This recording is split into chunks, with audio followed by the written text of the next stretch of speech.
My name is Moses, and my story begins in the lush delta of the Nile, in Egypt, where my people, the Israelites, were living not as free men but as slaves. Born amidst fear and despair, I was cradled in secrecy to escape the Pharaoh's cruel decree that all newborn Hebrew boys be thrown into the river.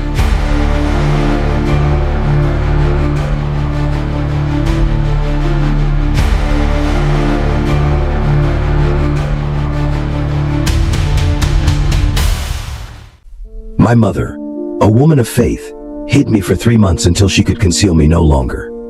In her wisdom, she devised a plan to save me. She placed me in a basket and set it among the reeds along the bank of the Nile. My sister, Miriam, watched from a distance to see what would happen to me. It was Pharaoh's daughter who found me. Moved by my cries, she felt compassion and, recognizing me as one of the Hebrew children, decided to raise me as her own. Miriam, seizing the moment, approached Pharaoh's daughter and suggested my own mother as a nurse. Shall I go and get one of the Hebrew women to nurse the baby for you? Thus I was brought up in Pharaoh's palace, learning the ways of Egypt, yet nurtured by my own mother's teachings about the God of Israel. Despite my Egyptian upbringing, the plight of my people was never far from my heart.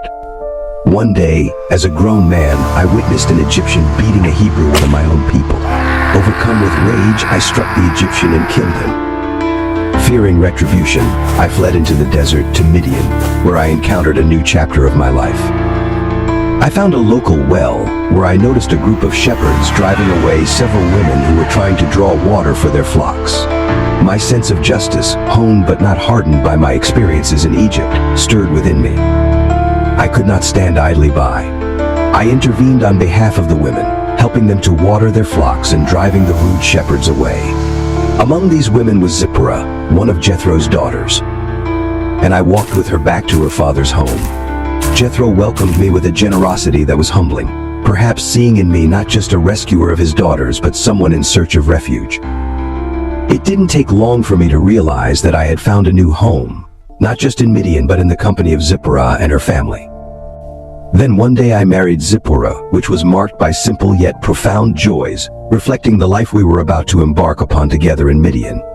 The ceremony was held beneath the expansive sky, just as the sun began to dip below the horizon, painting the desert in hues of orange and pink. The people of Midian, a community that had become my refuge and sanctuary, gathered around us. They celebrated our union with music from handmade flutes and drums, their melodies echoing softly against the rocky hills. Following our marriage, Jethro bestowed upon me a flock of sheep.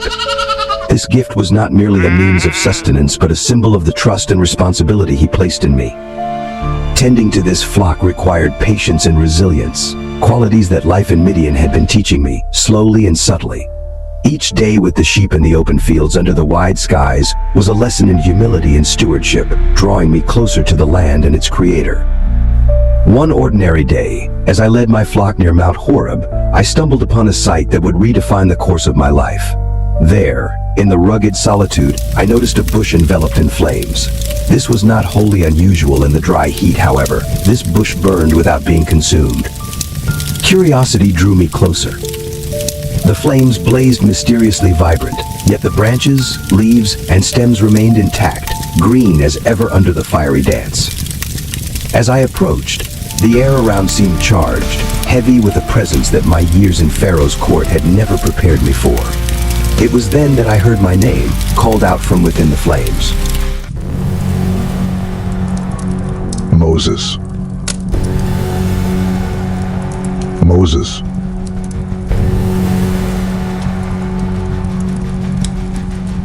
Here I am. Remove your sandals, for which you stand is holy. I am the God of your fathers, the God of Abraham, Isaac, and Jacob. I have seen the misery of my people in Egypt, hearing their cries under their oppressors. I want you to confront the Pharaoh and lead the Israelites to freedom. Who am I that I should go to Pharaoh and bring the Israelites out of Egypt? I will be with you. and this will be the sign to you that it is I who have sent you. When you have brought the people out of Egypt, you will worship God on this mountain. Suppose I go to the Israelites and say to them, "The God of your fathers has sent me to you," and they ask me, "What is his name?" What shall I tell them? I am who I am. This is what you are to say to the Israelites. I am has sent you. What if they do not believe me or listen to me and say, "The Lord did not appear to you"? Throw thou staff onto the ground.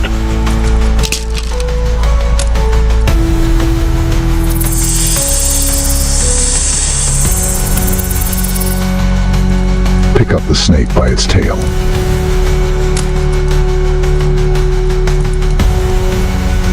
Place your hand inside your cloak. Pull your hand out. Place your hand back into your cloak. Pull your hand out. If they do not believe you or pay attention to the first two signs, take some water from the Nile and pour it on the dry ground. The water you take from the river will become blood on the ground.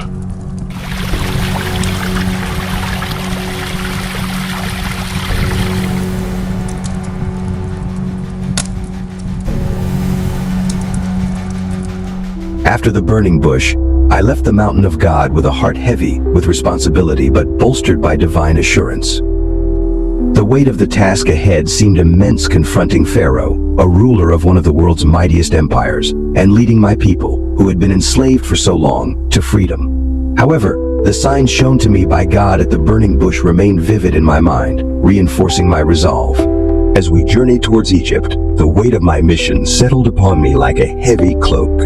Zipporah walked beside me, her presence a steady comfort amidst the swirling uncertainties of the path ahead. We traveled through desert expanses and alongside the mighty waters of the Red Sea, the landscape shifting from the familiar hills of Midian to the bustling cities and grand monuments of Egypt.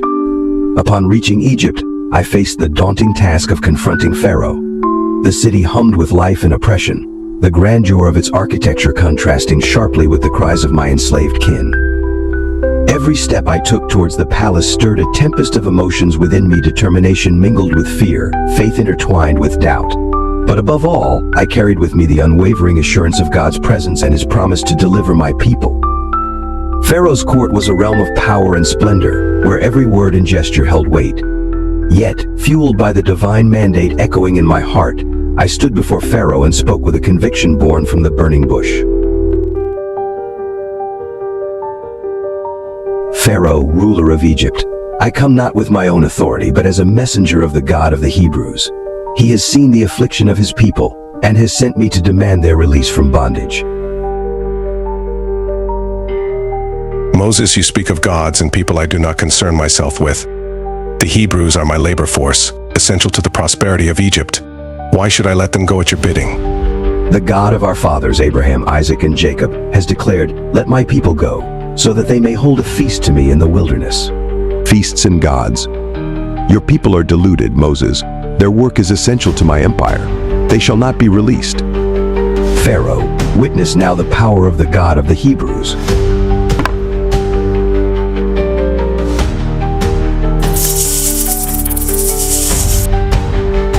What sorcery is this? Magicians.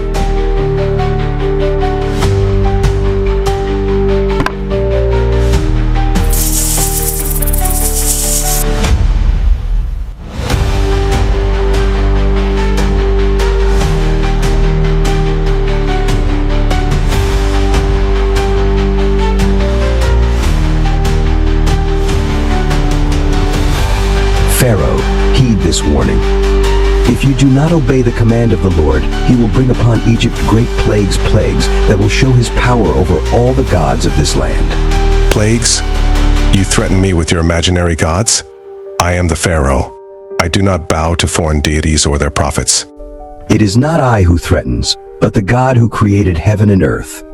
He will turn the waters of the Nile into blood, sending a message to Egypt and the world that he alone is God. Enough of these empty threats. Moses, your people will stay and work. Leave my presence before I decide to deal with you and your band of troublemakers. So be it, Pharaoh.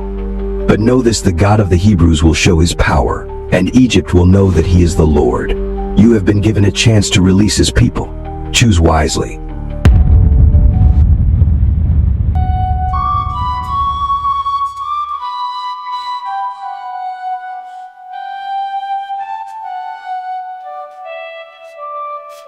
Water turns to blood, Nile's red, a crimson flood.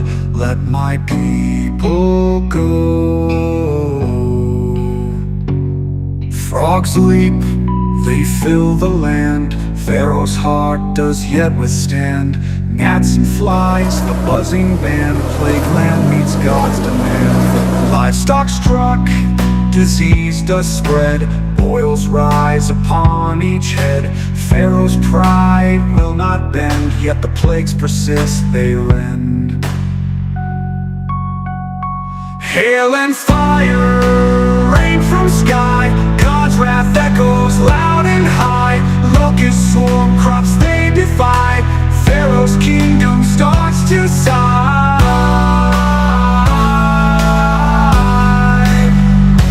Let my people go. Darkness shrouds a deepened night. Moses' plea, a blinding light.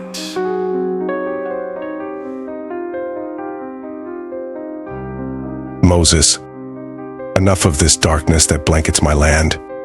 If your God can lift this curse, I will consider letting your people go. Pharaoh, the darkness will lift when you agree to let the people of Israel go. Our God has shown his power through these signs, and he demands the release of his people from bondage.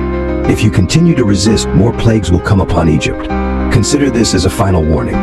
Okay, I will let your people go. The Pharaoh still refused to let my people go, and then I left and spoke with the Lord. I will bring one more plague on Pharaoh and on Egypt.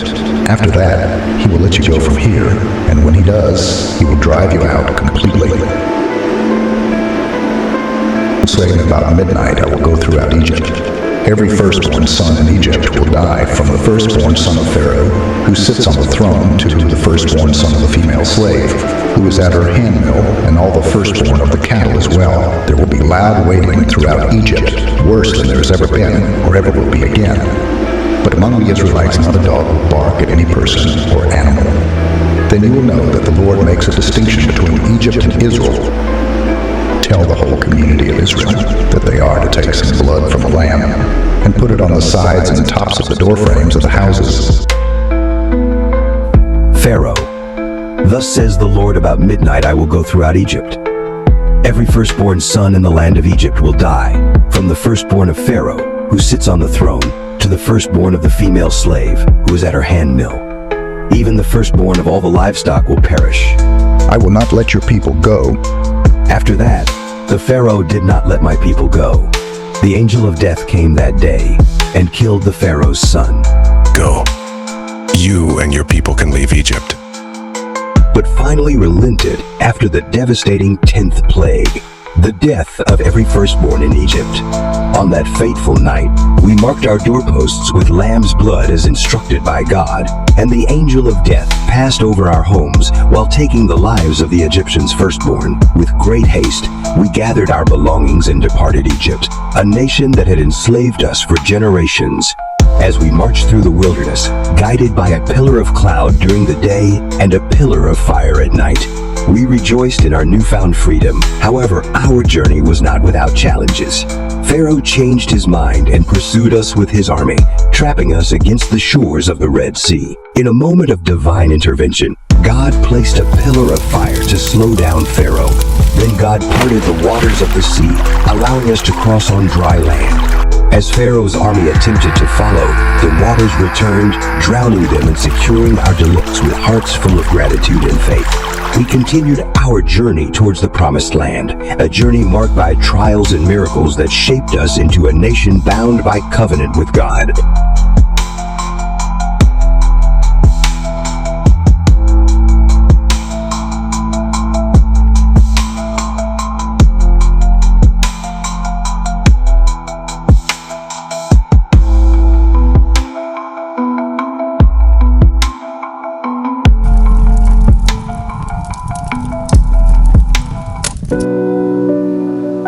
Hello, my name is Zacchaeus. I'm sure you've heard of me, or at least people like me. I am a tax collector, the chief tax collector actually. You may think that's something to be proud of, but not everyone sees it that way. In fact, most people see me as greedy, dishonest, even a traitor, and they're not wrong. I've done things I'm not proud of, collected more than I should, kept more than my share. It's a hard thing to admit. You see, I thought money could buy me what I needed: respect, comfort, even happiness. But it only left me empty. One day I heard about Jesus of Nazareth. People said he was a teacher, a healer, even the promised Messiah. Curiosity got the best of me, but I was small. No one would let me through the crowd to see him, so I climbed a tree. A sycamore, actually. It wasn't my most dignified moment, but I just wanted to catch a glimpse of him. That's all. But Jesus did something I never expected. He stopped, looked right up at me, and said, "Zacchaeus, come down immediately. I must stay at your house today." I was shocked. Me? Of all people, he chose me. Everyone else murmured and whispered. They thought, "Doesn't he know who this man is?" But Jesus did. He knew me more than anyone else. And yet, he wanted to be with me. That moment, it changed me. Right then, I knew I couldn't keep living the way I was. I promised to give back half of what I owned to the poor. And anyone I'd cheated, I'd repay 4 times over. Jesus simply smiled, and he said, "Today, salvation has come to this house." I learned that day that money and power aren't everything. Jesus came for the lost, the broken, and yes, even someone like me. I'm not the same man I was, thanks to him. Now I live to help others, not to take from them. And I'm telling my story so that you might know you are never too far gone for him to find you.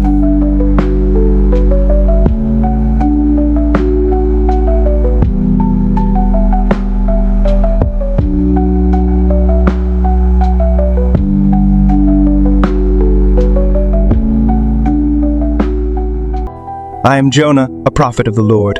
One day, God spoke to me. Jonah, go to the great city of Nineveh and proclaim against it, for its wickedness has come up before me. And he commanded me to go to the great city of Nineveh and proclaim its wickedness. But I was afraid, for Nineveh was known for its cruelty and evil ways. Instead of obeying God, I fled to Tarshish, hoping to escape his command. Ordered a ship bound for Tarshish, thinking I could evade God's call. But as we sailed, God sent a great storm upon the sea. The wind howled and the waves crashed against the ship, threatening to break it apart. Terrified, the sailors cried out to their gods and cast lots to determine who was responsible for the storm. The lot fell on me, and they questioned me about my identity and purpose. I confessed to them that I was fleeing from the Lord, the God of heaven, who made the sea and the dry land. The sailors were afraid and asked me what they should do to calm the storm. I told them to throw me into the sea, for I knew it was because of me that this great storm had come upon them. Reluctantly, they obeyed and threw me into the raging sea. Immediately, the storm ceased and the sea grew calm. God appointed a great fish to swallow me, and I found myself in the belly of the fish, surrounded by darkness and seaweed.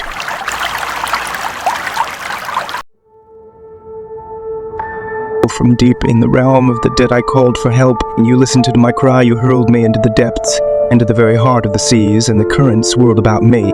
All your waves and breakers swept over me. I've been banished from your sight, yet I will look again toward your holy temple. The engulfing waters threatened me, the deep surrounded me. Seaweed was wrapped around my head. To the roots of the mountains I sank down. Oath beneath barred me in forever. You, Lord my God, brought my life up from the pit. When my life was ebbing away, I remembered you, Lord, and my prayer rose to you, to your holy temple. Those who cling to worthless idols turn away from God's love for them. But I, with shouts of grateful praise, will sacrifice to you. What I vowed I will make good, but salvation comes from the Lord. After being in the belly of a fish for 3 days, And 3 nights, God commanded the fish to vomit me onto dry land. Once again, God spoke to me, instructing me to go to Nineveh. Go to Nineveh, that great city, and preach to it the message that I tell you. God's command echoed with clarity and purpose. Despite my earlier disobedience and flight from His will, God was giving me another opportunity to carry out His divine mission. The weight of His words settled upon me, urging me to set aside my fears and reservations. To my surprise, the people believed God's message. From the king to the commoners, they repented of their evil ways, fasting and wearing sackcloth as a sign of their humility. Seeing their sincere repentance, God relented from destroying Nineveh, but I was displeased. I sat outside the city, still hoping for its destruction. God provided a plant to shade me from the scorching sun, but then sent a worm to destroy it. I became angry and bitter over the loss of the plant, but God gently rebuked me. You've been concerned about this plant, though you did not tend it or make it grow. It sprang up overnight and died overnight. And should I not have concern for the great city, in which there are more than 120,000 people who cannot tell their right hand from their left, and also many animals? And so I learned that God's mercy extends beyond what I could understand. He desires repentance and forgiveness for all, regardless of their past sins. From disobedience and fear to repentance and understanding, He taught me the depth of God's love and His desire for all people to turn to Him.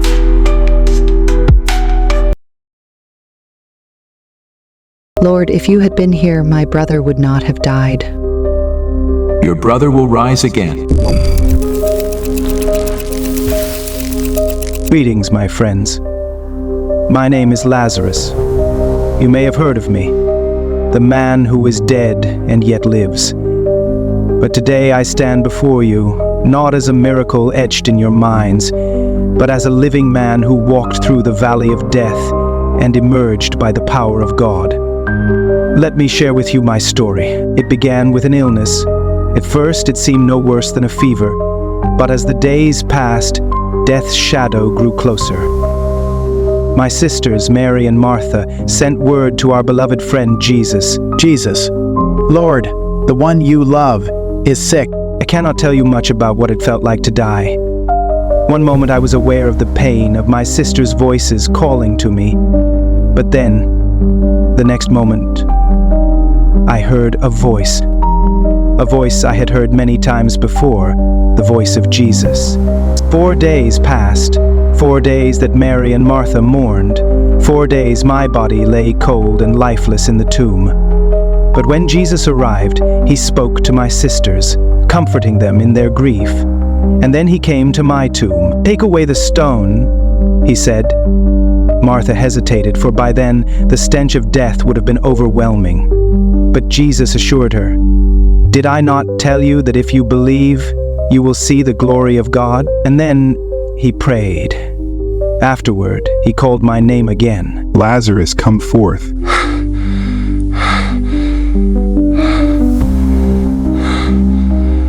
His voice pierced the darkness, cutting through the silence that surrounded me. The pain was gone, replaced by a peace so profound it filled me completely. I wasn't in the grave anymore, nor in the realm of death. I was cradled in His love, and in that moment I knew there was no power greater than His. It's impossible to explain what it felt like to return to life. My first breath burned my lungs. My first step was unsteady, but as I emerged into the sunlight, I saw Him, Jesus.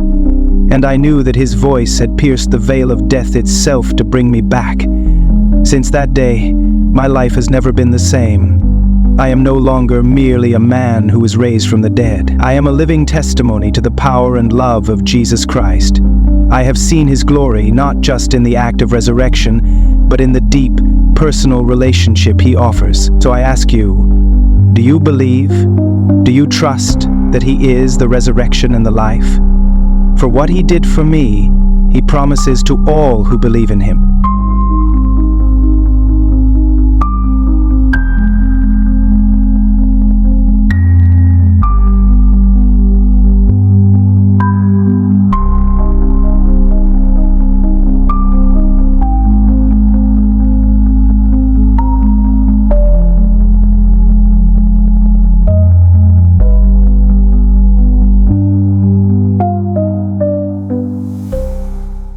My name is Samson. I was born into a world where destiny seemed to weave itself into the very strands of my hair, where strength and courage were my constant companions, yet where the weight of choices and consequences bore heavily upon my shoulders.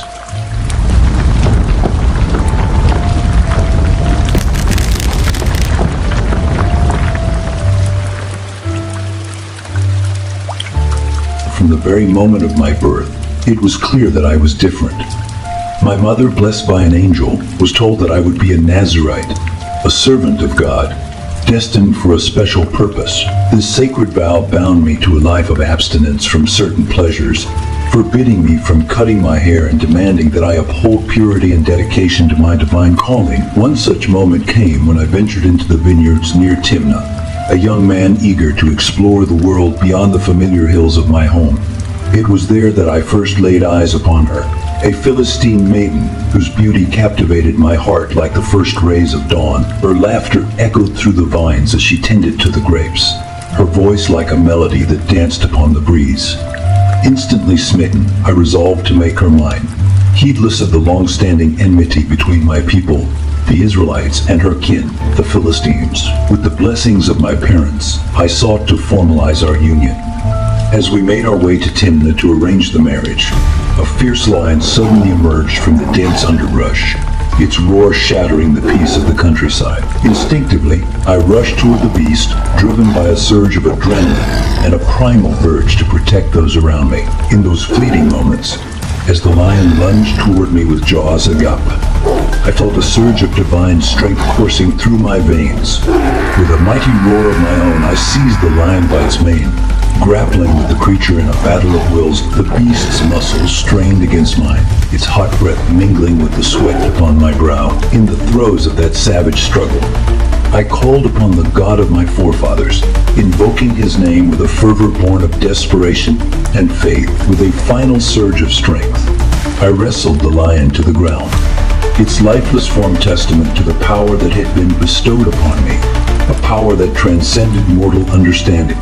Sometime later, I couldn't resist the urge to revisit the lion's carcass where my victory had unfolded. As I approached, curiosity piqued. I beheld a marvel. A swarm of bees had made their home within the lion's remains, producing sweet honey. Without hesitation, I scooped out the honey with my hands, savoring its golden richness as I journeyed onward. Upon reuniting with my parents, I shared the honey with them, delighting in their enjoyment of this unexpected bounty. Yet, I chose not to reveal its origin, keeping the tale of the lion's defeat and the honey source to myself. As I prepared to journey to Timnah to formalize my union with the Philistine maiden, who had captured my heart, I felt a mixture of anticipation and apprehension.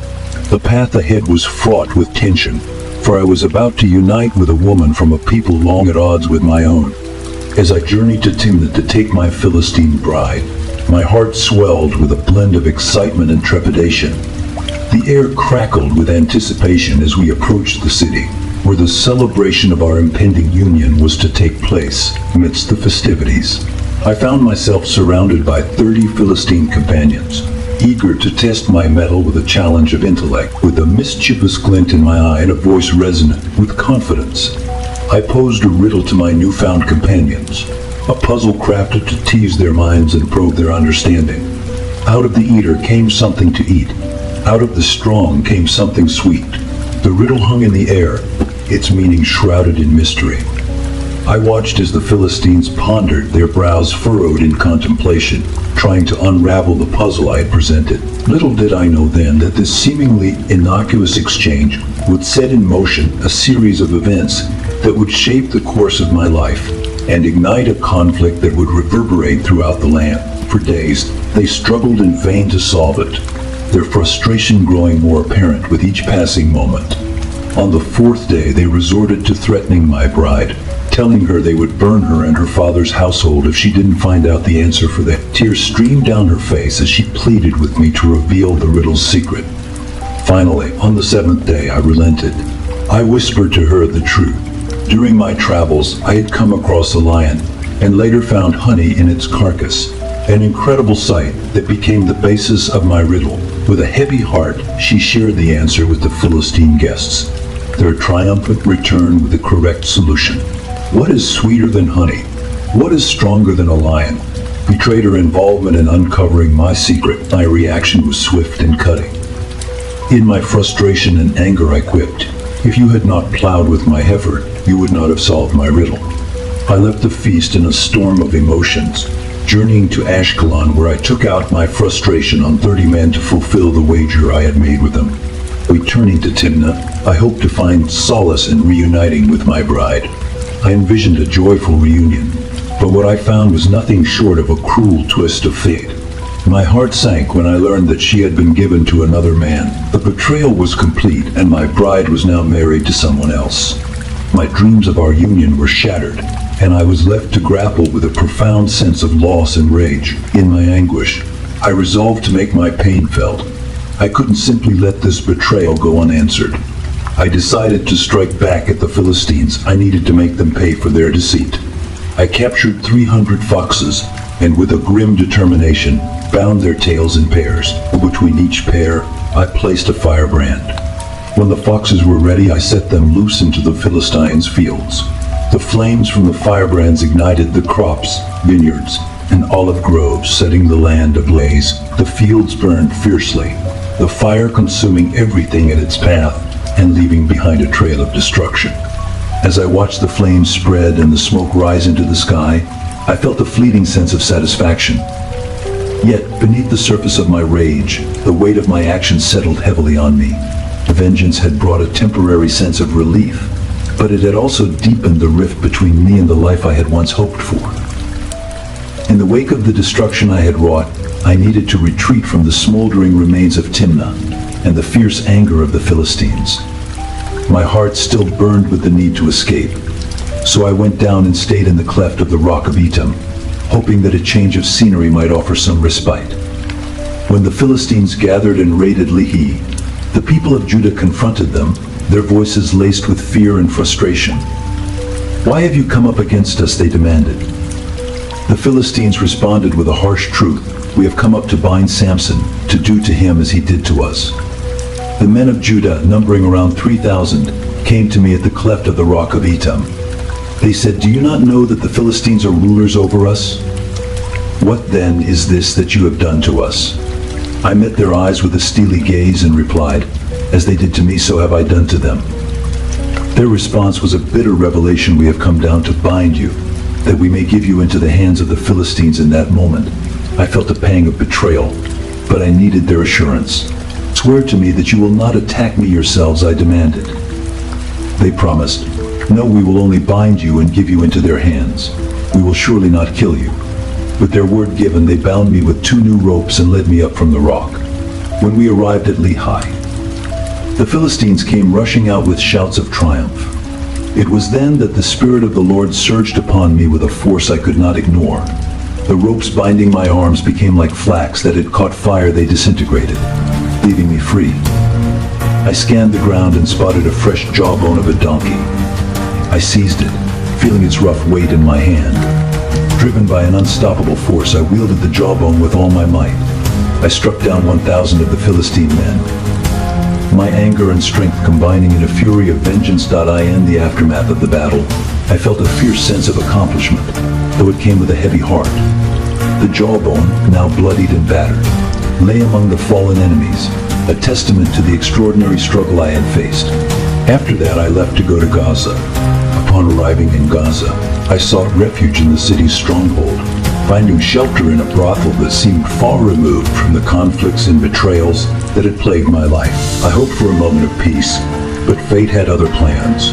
The Philistines, now more determined than ever to capture me and exact their revenge, were on high alert. Rumors of my presence spread quickly through Gaza, and the city's leaders, fearing my wrath, decided to act. They knew that if they could capture me, they would not only avenge the damage I had inflicted, but also send a clear message to anyone who might defy them. As night fell, I became aware of the growing tension around me. The gates of Gaza, which had once been a symbol of the city's protection, were now being fortified. The Philistines, in their desperation to capture me, closed and locked the city gates, sealing me inside with no apparent way out. Realizing the trap that had been laid for me, I knew I had to act quickly. The Philistines had underestimated my strength and resolve.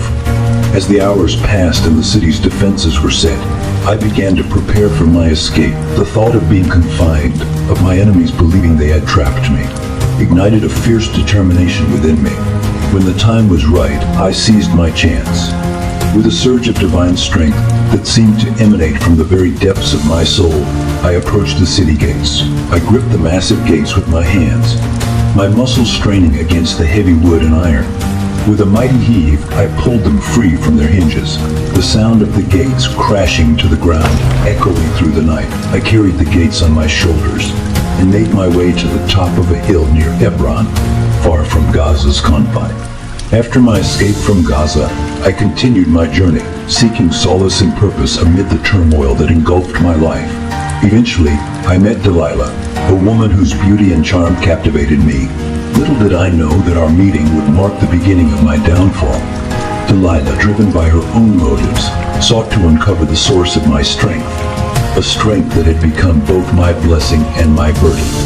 3 times she tried to coax the secret from me, and 3 times I deceived her with false explanations. The first time I told her that if I were bound with 7 fresh bowstrings that had not been dried, I would become weak like any other man. Delilah tested this, but I easily broke free, my true strength remaining hidden. Undeterred, Delilah pressed on. The second time I suggested that if I were bound with new ropes that had never been used, I would lose my strength.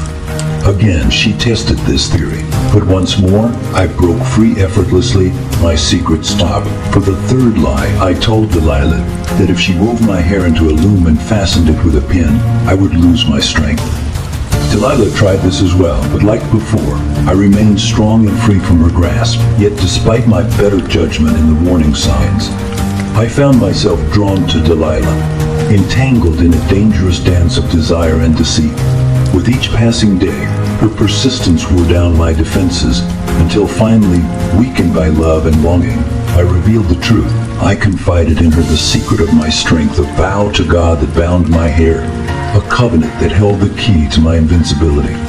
Unbeknownst to me, Delilah seized upon this knowledge and conspired with the Philistine leaders to betray me. Once I lay asleep upon her lap, my head cradled in her arms, Delilah summoned a man to shave off my hair. In that fateful moment, the sacred bond that had defined me was severed, leaving me vulnerable and exposed, awakening to find myself shorn of my hair. I realized too late the depth of Delilah's treachery. The Philistines, lying in wait, descended upon me with a fury born of vengeance.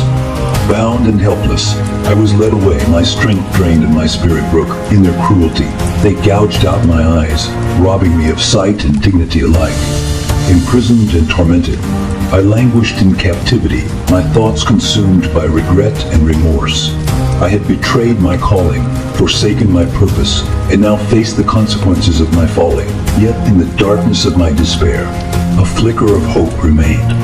In the depths of my soul, I sought forgiveness and redemption, praying for one final chance to fulfill my destiny. In the depths of my despair, as I languished in captivity, the memory of my lost strength haunted me. I wrestled with the consequences of my betrayal and the depths to which I had fallen. The once mighty Samson, now blinded and shackled, became a shadow of his former self. But even in my darkest moments, a glimmer of faith remained. I prayed earnestly to the God of my ancestors, seeking forgiveness and guidance. In the silence of my prison cell, I reflected on the purpose that had driven me, a purpose I had forsaken in pursuit of earthly desires. As days turned into weeks and months, my hair began to grow once more, a testament to the passage of time and the resilience of hope. In my solitude, I found solace in the knowledge that my strength, though physical prowess had been stripped away, lay in my faith and the resolve to redeem myself. Samson, come with us. While they were in high spirits, they shouted, "Bring out Samson to entertain us." So they called Samson out of the prison, and he performed for them. Now the temple was crowded with men and women. All the rulers of the Philistines were there, and on the roof were about 3,000 men and women watching Samson perform. Then Samson prayed to the Lord. Sovereign Lord, remember me. Please, God, strengthen me just once more, and let me with one blow get revenge on the Philistines for my 2 eyes. Then he pushed with all his might, and down came the temple on the rulers and all the people in it.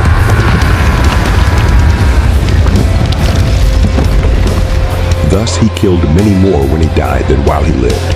Then his brothers and his father's whole family went down to get him.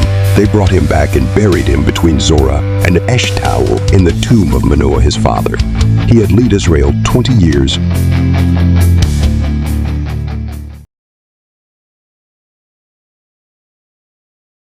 I was a man chosen by the Creator to preserve life where there was none. The world was full of corruption and sin, and the earth cried out for redemption. I built an ark, a refuge, to carry those who would survive the coming storm. My name is Noah, and this is my story.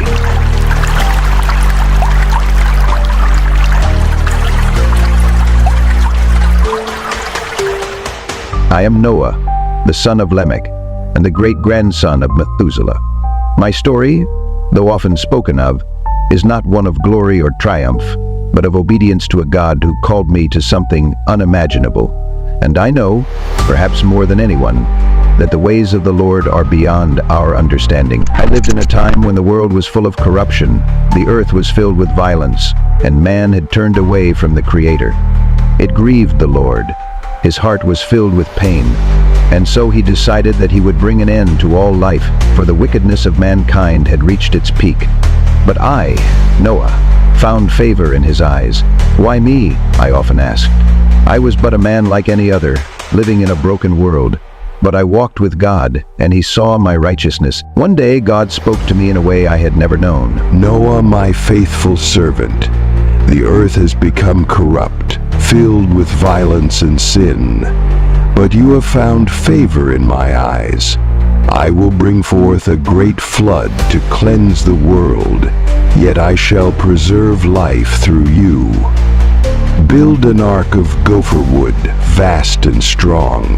Gather your family and bring 2 of every living creature, male and female, so they may be saved. Do not fear, for I am with you. My covenant will endure, and through you the earth shall be renewed. Lord, I will obey. Guide me as I do your will. He told me to build an ark, an enormous ship far beyond anything I had ever imagined. He gave me exact instructions down to the last detail. It was not a task for the faint of heart. The dimensions were vast and the work was long. God told me that he would send a great flood to destroy all life from the face of the earth, but he would preserve me, my family, and pairs of every living creature. And so I began. People mocked me, you know. They laughed at my work, for there had never been a flood and there was no sea nearby. The world had never seen such rain. I was a fool in their eyes, a man building a massive vessel in a dry land, far from the nearest river. They had no understanding, and I had no answer for them but this. I was doing what God had commanded. I don't know how many years it took. Some say it was 120 years. But I worked tirelessly, day after day. My sons, Shem, Ham, and Japheth, helped me. We built it, slowly but surely, just as God had told me. We faced ridicule, we faced doubt, but we kept on.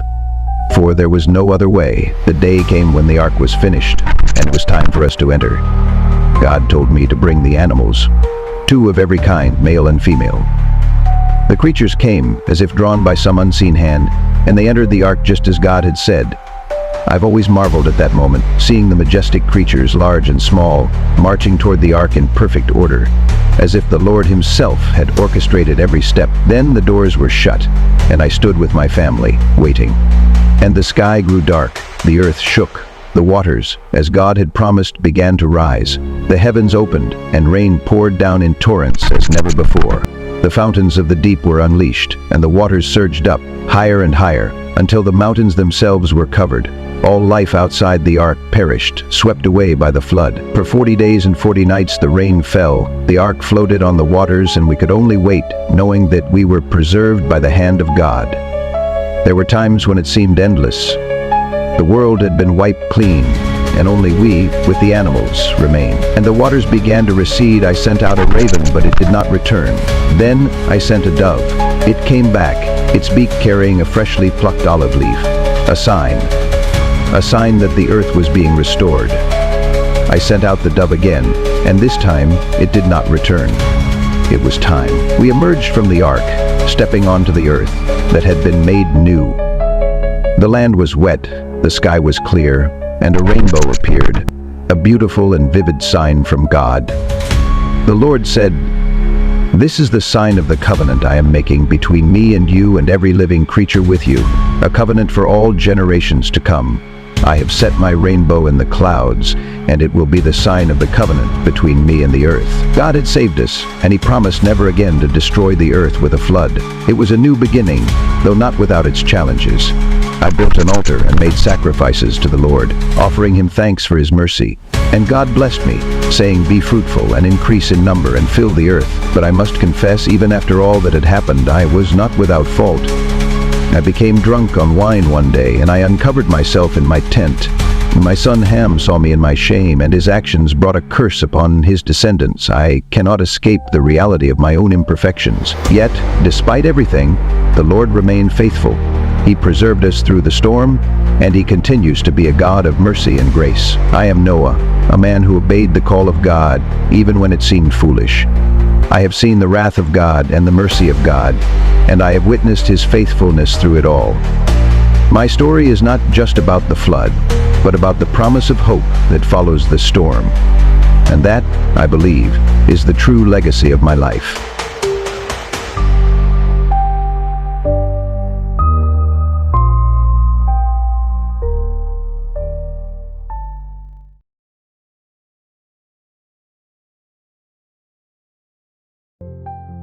I am Jesus.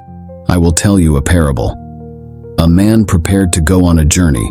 Before leaving, he entrusted his wealth to his servants. To one he gave 5 talents of money, to another 2 talents, and to another 1 talent, each according to his ability. Then he departed. The servant who had received 5 talents went at once and put his money to work and gained 5 more talents. Similarly, the one with 2 talents gained 2 more. But the servant who had received 1 talent dug a hole in the ground and buried his master's money. After a long time, the master returned and settled accounts with his servants. The servant who had received 5 talents brought the additional 5 talents and said, "Master, you entrusted me with 5 talents. See, I have gained 5 more." His master replied, "Well done, my good and faithful servant. You have been faithful with a few things. I will put you in charge of many things. Come and share your master's happiness." The servant with 2 talents also came forward and said, "Master, you entrusted me with 2 talents. See, I have gained 2 more." His master replied, "Well done, my good and faithful servant. You have been faithful with a few things. I will put you in charge of many things. Come and share your master's happiness." Then the servant who had received 1 talent came and said, "Master, I knew that you are a hard man, harvesting where you have not sown and gathering where you have not scattered seed. So I was afraid and went out and hid your talent in the ground. See, here is what belongs to you." His master replied, "I have not sown and gathered where I have not scattered seed. Well then, you should have put my money on deposit with the bankers, so that when I returned I would have received it back with interest." He takes the talent from him and gives it to the one who has 10 talents. For whoever has will be given more, and they will have an abundance. Whoever does not have, even what they have will be taken from them. And throw that worthless servant outside, into the darkness, where there will be weeping and gnashing of teeth.